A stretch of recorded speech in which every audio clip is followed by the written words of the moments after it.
आपण बघत आहात एकेपी न्यूज मराठी. आपला आवाज आपली ताकद. सबस्क्राइब करा, शेअर करा, लाईक करा. AKP news Marathi.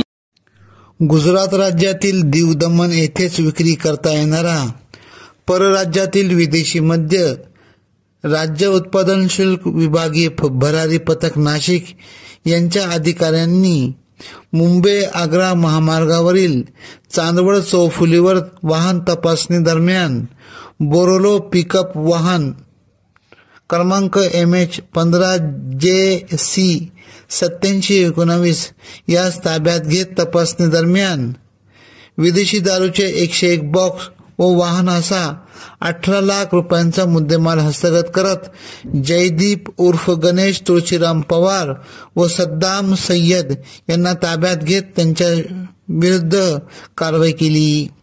AKP news साठी ब्युरो चीफ अनवर खान पठाण, नाशिक.